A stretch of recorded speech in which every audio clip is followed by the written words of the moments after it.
Entonces, estamos en Josué y el capítulo de hoy tiene que ver con problemas en la ribera del río. De repente surgen problemas a la ribera del río. La historia de Israel, del antiguo Israel, es fascinante, especialmente en el libro de Josué. Lo que vemos en esta historia es honor, lealtad, valor, especialmente, repito, en el libro de Josué. Y vemos que en los personajes, los valores más elevados del carácter humano. Pero el libro es bastante honesto, porque al mismo tiempo nos presenta no solo un cuadro ideal de perfección, sino que también un cuadro real de cómo somos nosotros. Somos capaces, sí, de honor, de lealtad, de valor, de valentía, pero también somos capaces de mostrar otro tipo de emociones, de reacciones, de acciones. Podemos dejarnos llevar por nuestros instintos y cometer injusticias. Somos frágiles, débiles, no tenemos toda la capacidad. Y eso es lo que nos está mostrando este libro, especialmente este capítulo. Vamos a ver cómo, por poco, el pueblo de Israel no termina peleándose entre ellos mismos. Pero antes de seguir, quiero pedirle, Eric ya oró por mí, por la prédica, pero yo quisiera hacer una oración especial a nuestro Señor. Oremos. Dios misericordioso, tú eres quien abre nuestro entendimiento para estudiar y comprender tu palabra.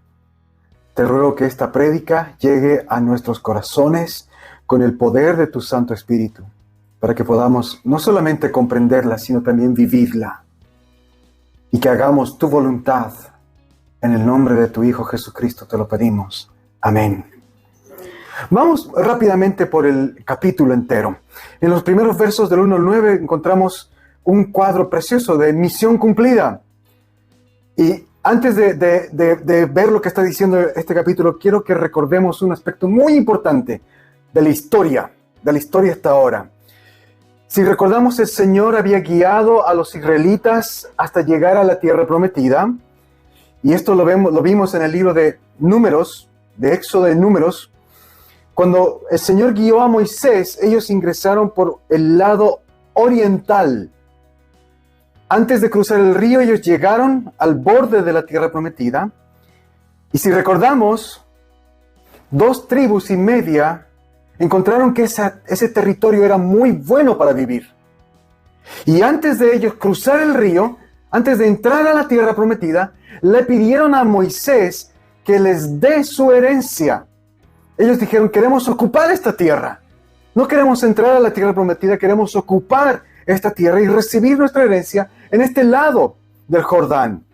Estas 2,5 tribus que hicieron esta petición fueron la tribu de Rubén, la tribu de Gad y media tribu de Manasés. Por eso hablamos de 2,5 tribus, porque mitad de Manasés entró y la otra mitad no, se quedó. Entonces Dios les permitió a ellos recibir su herencia antes de tiempo y ocupar ese territorio junto con sus familias y animales y construir ciudades ahí. Pero Moisés en ese entonces les impuso una condición. Ok, ustedes van a recibir su territorio, van a recibir su herencia antes de tiempo, pero con la condición de que todos los varones, todos los hombres de estas 2,5 tribus acompañen a los demás cruzando el río y que conquisten, que ayuden a conquistar la tierra para todos. ¿Hasta cuándo? Hasta que todas las demás tribus hayan recibido su herencia en la tierra. Esa fue la condición. Entonces, los hombres, todos los hombres de estas 2,5 tribus tuvieron que dejar atrás a sus esposas, a sus hijos, a sus posesiones y acompañar a los demás israelitas, a sus hermanos, a conquistar la tierra para ellos, para los que todavía no tenían tierra. Y esta conquista no iba a ser una tarea inmediata. De hecho, ahora sí ya nos transportamos al capítulo 22. Pasaron 7 años. Les tomó 7 años conquistar la tierra prometida. Entonces son 7 años que todos los hombres de estas 2,5 tribus estuvieron separados de sus familias, peleando la guerra para sus hermanos. No era para ellos, porque ellos ya tenían sus tierras, ya tenían su herencia. Ellos pelearon para los otros, para las otras tribus. Son 7 años de perderse cumpleaños, de perderse fallecimientos, de perderse acontecimientos muy importantes en sus propias familias. En 7 años, estoy seguro que nacieron muchos, que murieron otros, que pasaron muchas cosas con sus familias. Y estas 2 tribus y media estuvieron separadas, luchando junto a sus hermanos. Y llegamos al capítulo 22, y por eso le puse el subtítulo de Misión Cumplida, porque lo que vemos aquí es que por fin ya todas las tribus han recibido su herencia, se ha repartido la tierra, y Josué convoca a los líderes de las 2 tribus y media y les dice: misión cumplida. Mira los versos 2 y 3. Esto es lo que les dice Moisés a estas 2 tribus y media. Ustedes han cumplido con lo que les mandó Moisés, el siervo del Señor, y a mí me han obedecido en todo. En todo este tiempo no han abandonado a sus hermanos y se han esforzado por cumplir los mandamientos de nuestro Dios. ¿Notan el tremendo énfasis en la palabra cumplir, cumplimiento? Ellos han cumplido.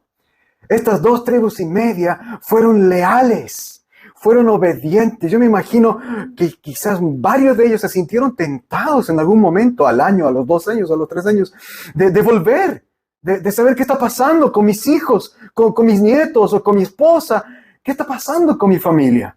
Pero no, ninguno de estos hombres volvió, sino que se mantuvieron junto a sus hermanos, peleando por ellos, en primera línea en el campo de batalla, siendo obedientes a Josué, cumpliendo su palabra, comprometida a Dios. Entonces, estas 2 tribus y media se han ganado su recompensa con creces. Es un tremendo ejemplo de lealtad, de compañerismo, de fidelidad, de obediencia, de cumplir lo que uno ha prometido. Estas 2 tribus y media fueron honorables, honraron su promesa. Por eso es que Josué puede ahora despedirlos y les dice: vayan, vuelvan, se han ganado la recompensa, se han ganado el volver a su casa junto a los suyos. Y en el verso 4 es lo que les dice: nuestro Señor y Dios les ha dado reposo a sus hermanos, ellos ya tienen donde vivir, ya tienen su tierra. Ahora ustedes pueden volver a sus campamentos, a la tierra de ustedes. Entonces, el capítulo comienza con esta nota maravillosa de resaltar la lealtad, la fidelidad de este pueblo, y Josué diciéndoles: vuelvan, chiquillos. Ustedes fueron fieles, se han ganado el derecho de regresar a su casa. Ya no tienen ningún deber con sus hermanos, han cumplido con su misión. Bien hecho. Es un hermoso cuadro de fidelidad. Y es por eso que lo siguiente en este capítulo llama mucho la atención. Porque en los versos 10 al 15 vemos que se arma un tremendo escándalo. Escándalo porque... ¿qué pasó? Estas 2 tribus y media empezaron a regresar para volver a su tierra, junto a sus familias, tenían que cruzar el río Jordán. Entonces llegan hasta el río, ¿y qué pasó? Dice la Biblia que cuando llegaron ahí, construyeron un altar muy grande e impresionante.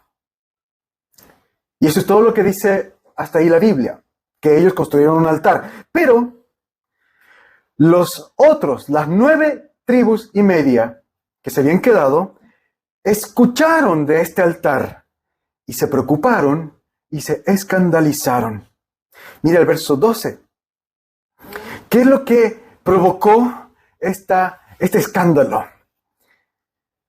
Porque estamos pasando de una celebración ahora a lo que parece ser una guerra civil. Hace poco Josué estaba diciéndoles, ustedes han obedecido, fueron fieles, regresen, y ahora de repente dice que ellos están pensando en ir y pelear contra ellos.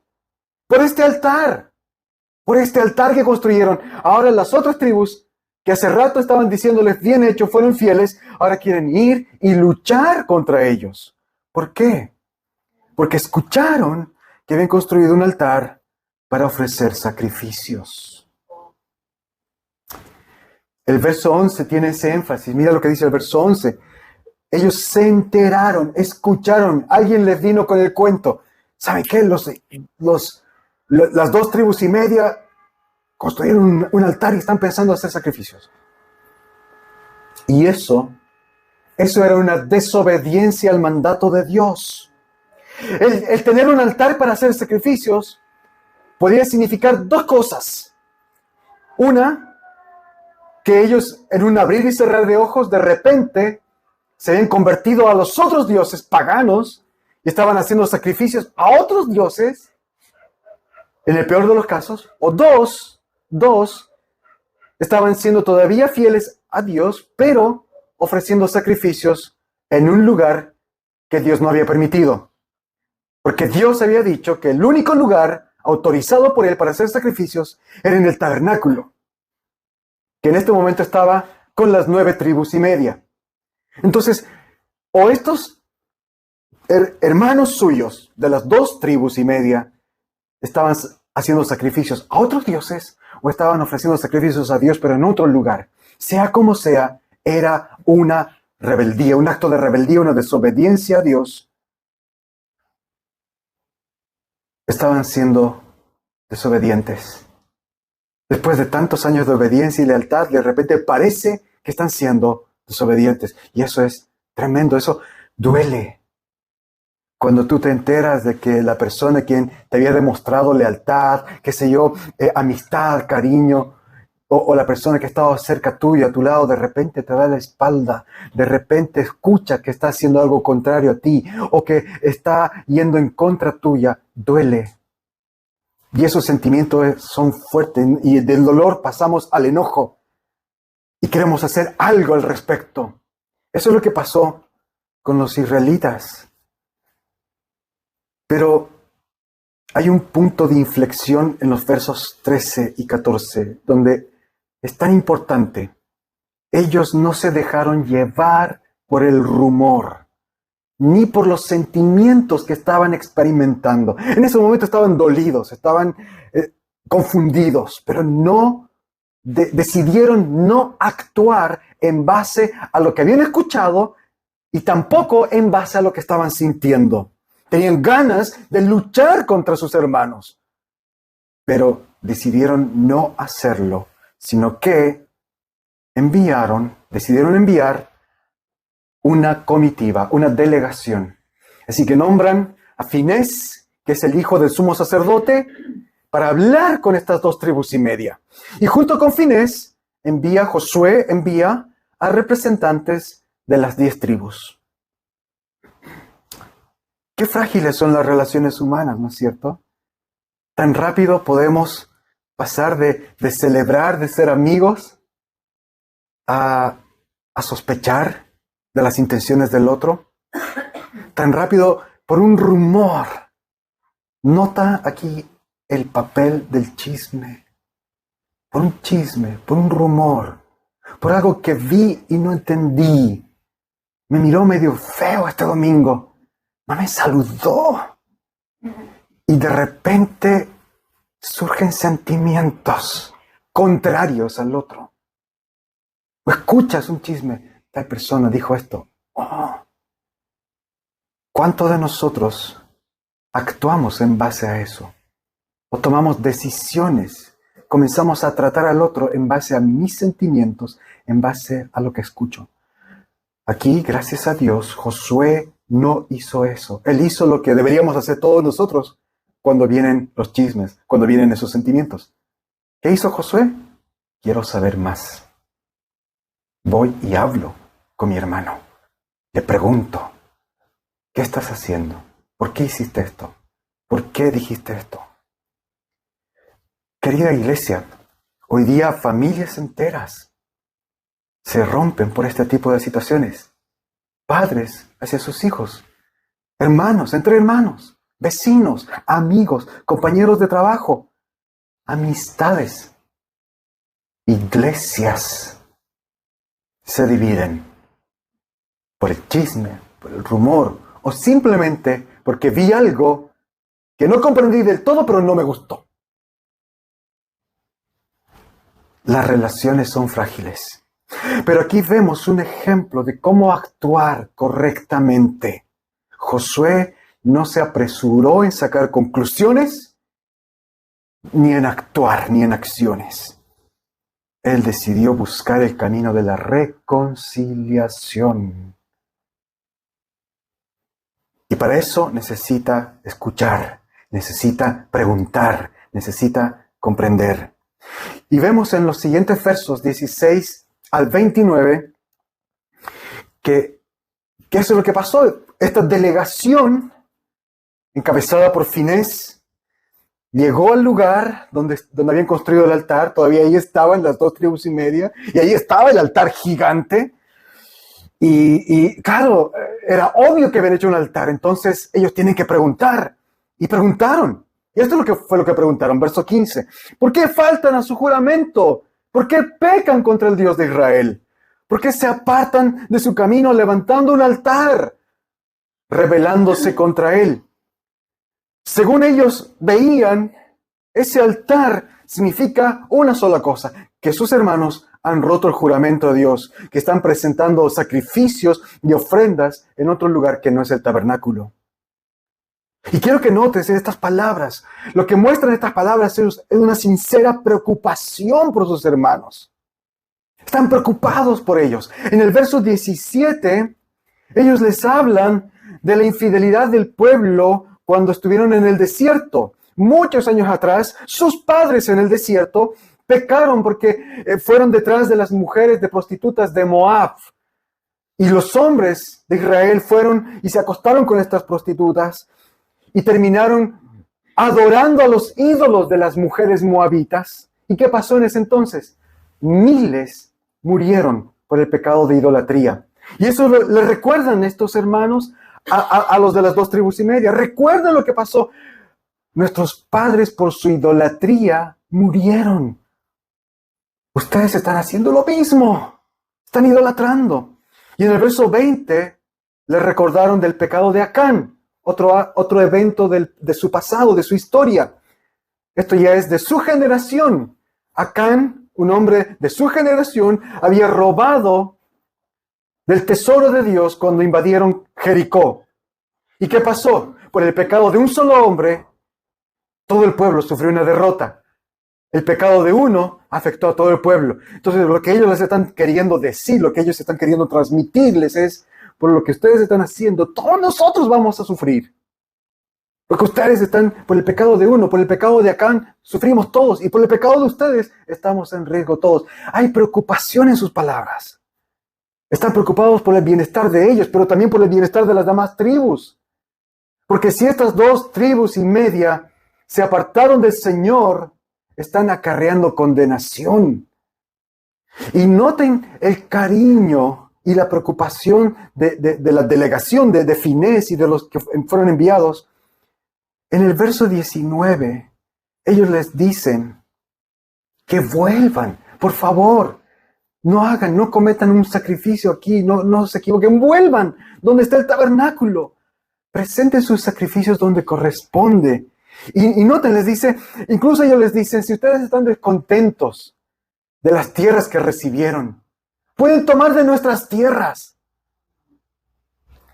¡Qué tremendo!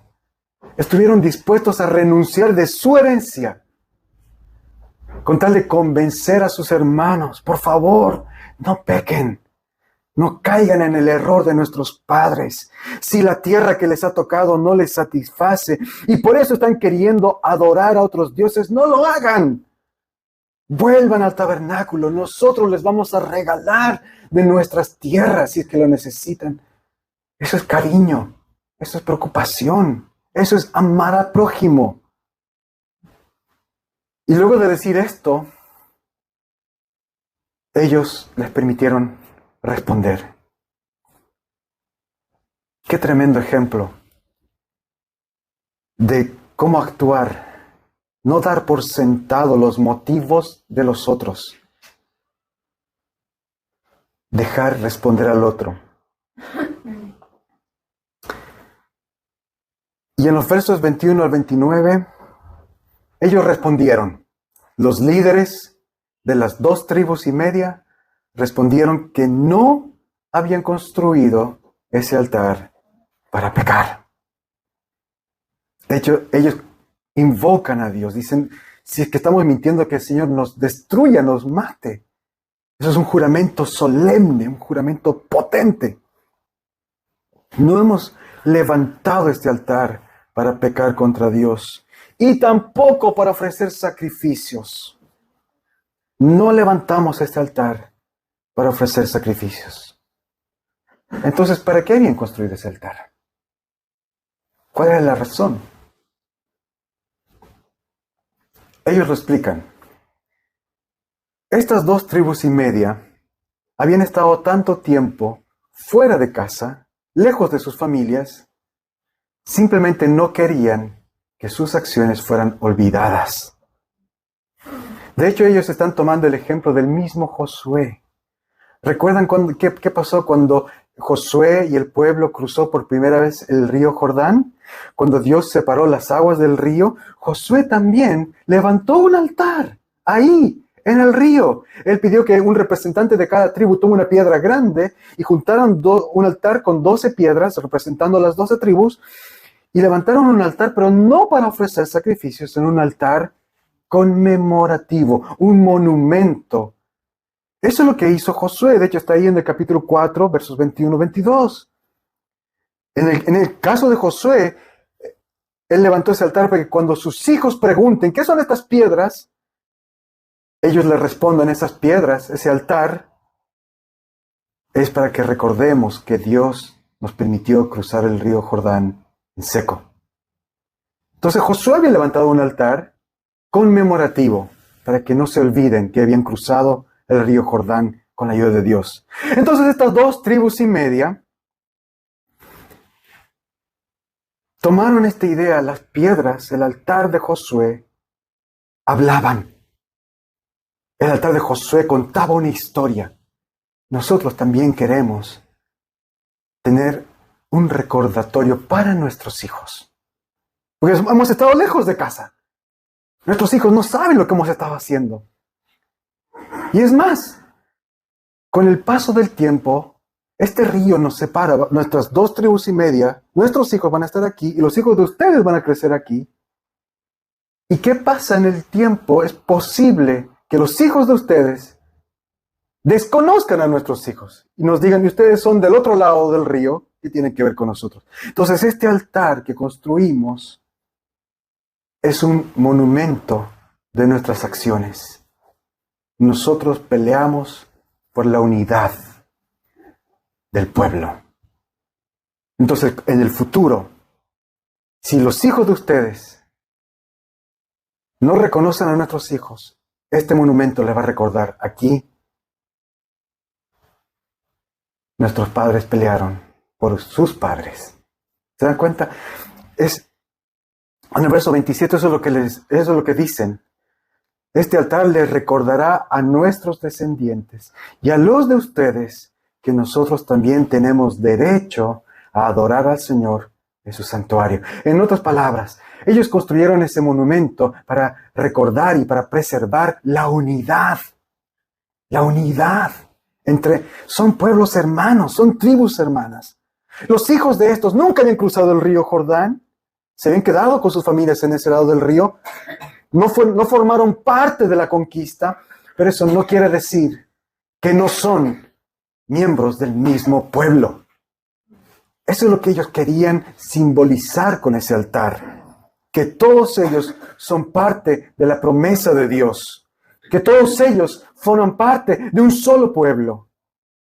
Y estos hombres lo que quisieron es preservar la unidad de los tribus. Irónicamente, este altar estaba amenazando con una guerra civil.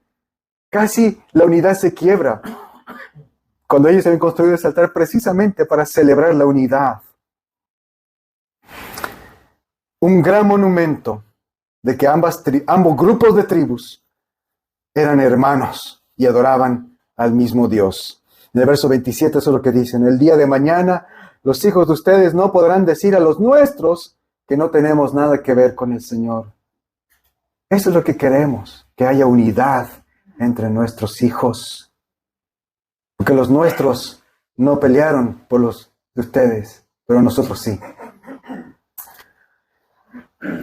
Y en los versos 30 al 34, el problema entonces se resuelve. La delegación escuchó la respuesta, comprendieron y estuvieron completamente satisfechos, contentos con esa respuesta. Mira el verso 30.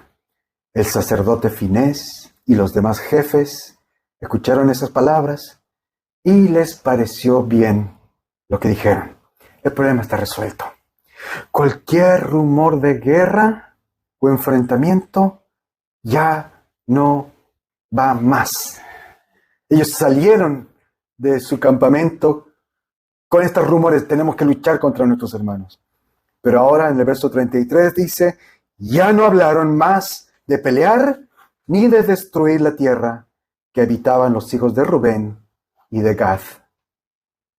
Al contrario, ellos se unieron para bendecir a Dios. En el verso 34 dice que bendijeron a Dios.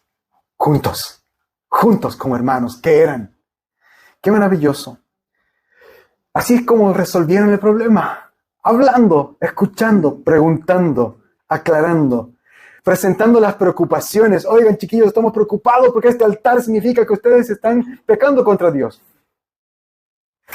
Pero les permitieron hablar. No, ¿saben qué? No estamos pecando contra Dios. Este altar es un monumento a nuestra unidad. Y eso resuelve los problemas. Hubo paciencia, hubo humildad, hubo predisposición. Y así concluye esta historia. Los problemas en la ribera del río Jordán fueron resueltos porque prevaleció la verdad, la razón y la hermandad. Ellos eran un solo pueblo, servían a un solo Dios, una sola fe. Eso les dio unidad. Este mensaje, esta historia, hermanos, es una pequeña sombra de lo que vemos en el Nuevo Testamento con Jesús. Quiero que por un minutito, por un segundo, mira quién está a tu lado. Da la vuelta, mira quién está atrás tuyo. A tu derecha, a tu izquierda. Y pregunta, ¿qué tienes en común con esa persona? Quizás tienes mucho en común con alguien porque estás al lado quizás de tu esposa o de tu esposo. Pero veo que atrás tuyo quizás no, ¿Qué tienes en común con la persona que está atrás tuyo, delante tuyo? ¿Son del mismo equipo? ¿Son de la misma tendencia política? ¿Somos todos de la misma nacionalidad? De hecho, aquí veo que estamos bien internacionales hoy. ¿No es cierto? ¿Qué nos une? Cristo. Una sola fe, un solo bautismo, un solo Señor. Cristo. Queridos hermanos, este altar que construyeron las 2 tribus y media era un altar que buscaba conmemorar la unidad. En el Nuevo Testamento no tenemos un altar de unidad. Tenemos el Evangelio. Tenemos a Jesús. Jesús es mejor que este altar. Porque ese altar con el paso del tiempo fue derribado. De hecho, ¿qué pasó en la historia? ¿Saben qué pasó en la historia de Israelita? Hubo unidad entre estas 12 tribus. Hubo unidad por un buen tiempo, pero cuando llegamos al libro de Jueces, esa unidad otra vez está resquebrajada. Otra vez quieren pelearse. Es una unidad frágil. Y con el paso de los años, apenas se logra la unidad con el reinado de David y de Salomón. Y pareciera que en el reinado de Salomón, cuando Israel ya es un reino, cuando están constituidos, pareciera que va por fin ser un gran reino para la gloria de Dios. Pero ¿qué pasa? Muere Salomón y el reino se divide. Precisamente hay una separación. Esta vez no entre los que están a un lado del río y el otro, sino los que están en el norte y al sur. Entonces el altar de la unidad se rompió, se destruyó. Y este pueblo que era unido terminó dividiéndose. Los del norte dijeron, el lugar para adorar ya no es el tabernáculo, ya no es Jerusalén, el templo. Notas aquí las 2 tribus y media, ellos reconocieron que el lugar de adoración era el tabernáculo. Pero con el paso del tiempo los israelitas perdieron ese respeto. Cuando se dividió el reino, ¿qué hicieron los del norte? Dijeron, Samaria es nuestra capital y aquí es donde vamos a adorar, ya no Jerusalén. Y los del sur dijeron, Jerusalén es la capital, Jerusalén es donde está el templo y vamos a adorar. Por eso, con el paso de los años, cuando llegamos a los tiempos de Jesús, los judíos odiaban a los samaritanos. ¿Te has preguntado por qué hay ese enojo? Porque básicamente son igual descendientes de los israelitas. ¿Por qué? ¿Por qué había ese disgusto entre judíos y samaritanos? Porque por su pasado. Porque cuando se dividieron, el reino se dividió en 2.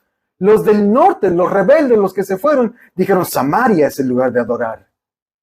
Rechazaron Jerusalén, rechazaron el templo. Por eso es que los judíos despreciaban a los samaritanos, el pueblo dividido.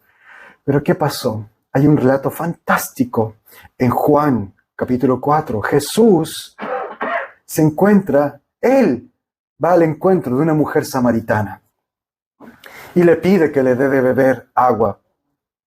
Y la respuesta de la mujer samaritana es la típica respuesta de todos los samaritanos. ¿Cómo es que tú, que eres judío, me pides a beber a mí, que soy samaritana?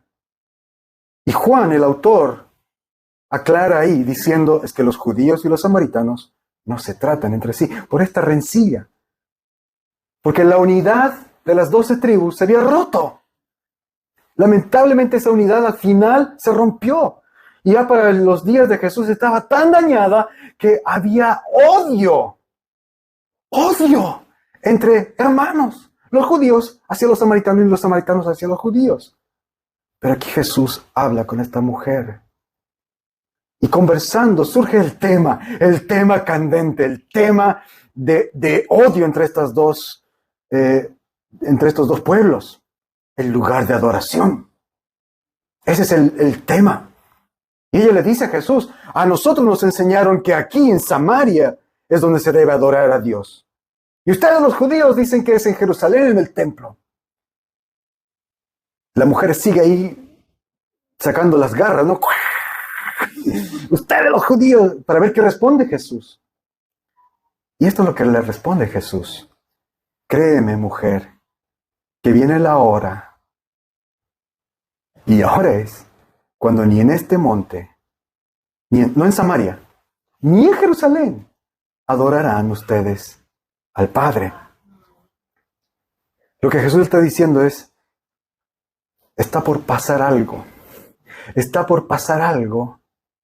que va a completamente afectar el lugar de adoración.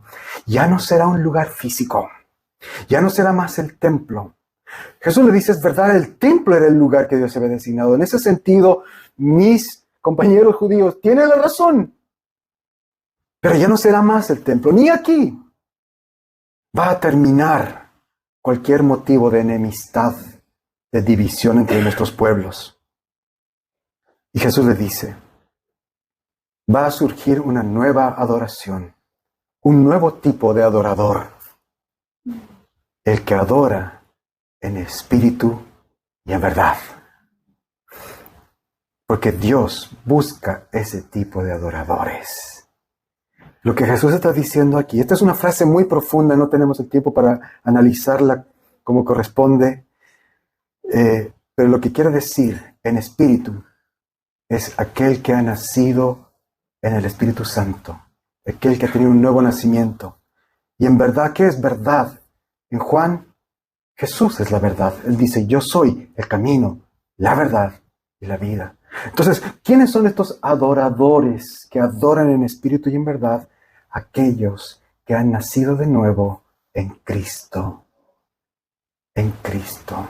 Jesús está diciendo, Dios nunca tuvo la intención de que se adorara únicamente en un lugar físico.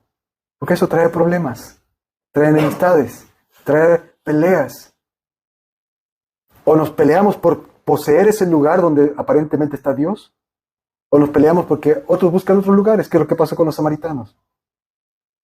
Jesús dice, ya no será un lugar, ya no será el templo, será en mí.